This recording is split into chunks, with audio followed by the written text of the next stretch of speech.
Welcome to another One Board Family Review. Today I want to talk to you about a two-player game, Seven Wonders Duel. Now, it's kind of a spin-off of the popular Seven Wonders series, which is a card drafting game where you choose cards to try to get as many different points as you can.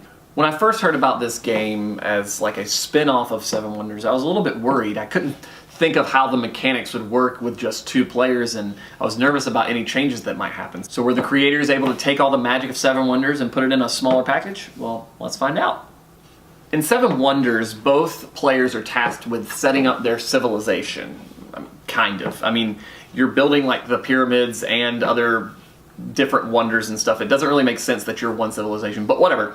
And so the game is played through 3 different ages. So in each age, you're going to take these tiny little cards and you're going to set them out into these different assortment of cards, some of which will be face up, some of which will be face down. Players then take turns selecting cards from the layout and putting them in front of them to try to get points, or maybe to get resources so they can get other cards later that are worth points, or maybe to collect scientific resources, which can be a way that you win, or to collect different war tokens, which allows you to progress on the war track, which is another way to win.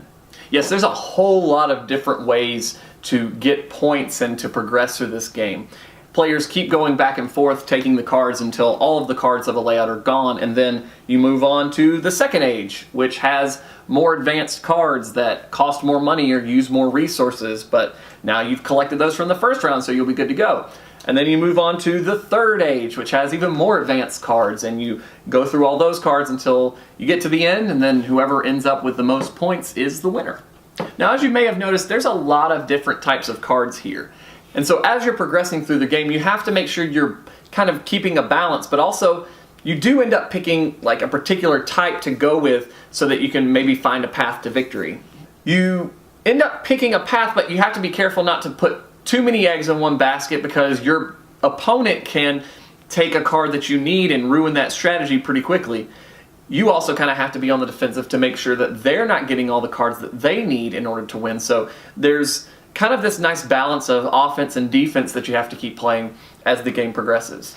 You also have to do some resource management because, like I said, later cards require more resources. So making sure that you've kind of got a strategy built in that will last you from the beginning of the game until the end is a good way to go through this one. Now, many game players may look at this and say, that seems a little too complicated. I don't know how I feel. And I will admit that probably this takes 2 playthroughs before you really kind of understand what's going on. So if you're the type of player that wants to learn a game in like 5 minutes and be able to jump in and win your first round, Seven Wonders Duel probably isn't for you. However, for those gamers that enjoy more of a strategic experience, this is probably the best option out there in the 2-player realm.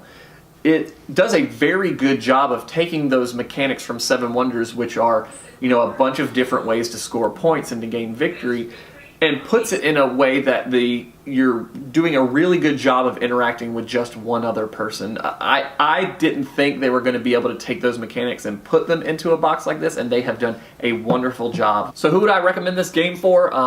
I don't think I'd recommend it for younger gamers. I think there's maybe a little bit too much going on in the game for those younger gamers. I also think you need to be more experienced. This is not something I would break out the first time I'm playing with somebody. It's going to be a little bit overwhelming and they might hate it. But, you know, my wife and I play a lot of games together, and we don't play this every time, and I wouldn't even say that it's our favorite 2-player game, but it is a nice one to sit down with and, you know, think strategically for a while, and our games are often very close. So if you're a gamer, often playing with just one other person, you like a nice strategic experience, check this one out. You won't be disappointed. Well, that's all we've got for today. Thanks for watching. If you want to see more videos and more game reviews, subscribe to this channel.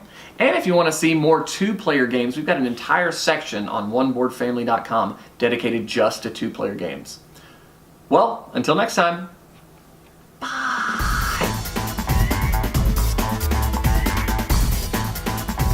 Your face is bad anyway, so it's fine. You know, it just looks normal.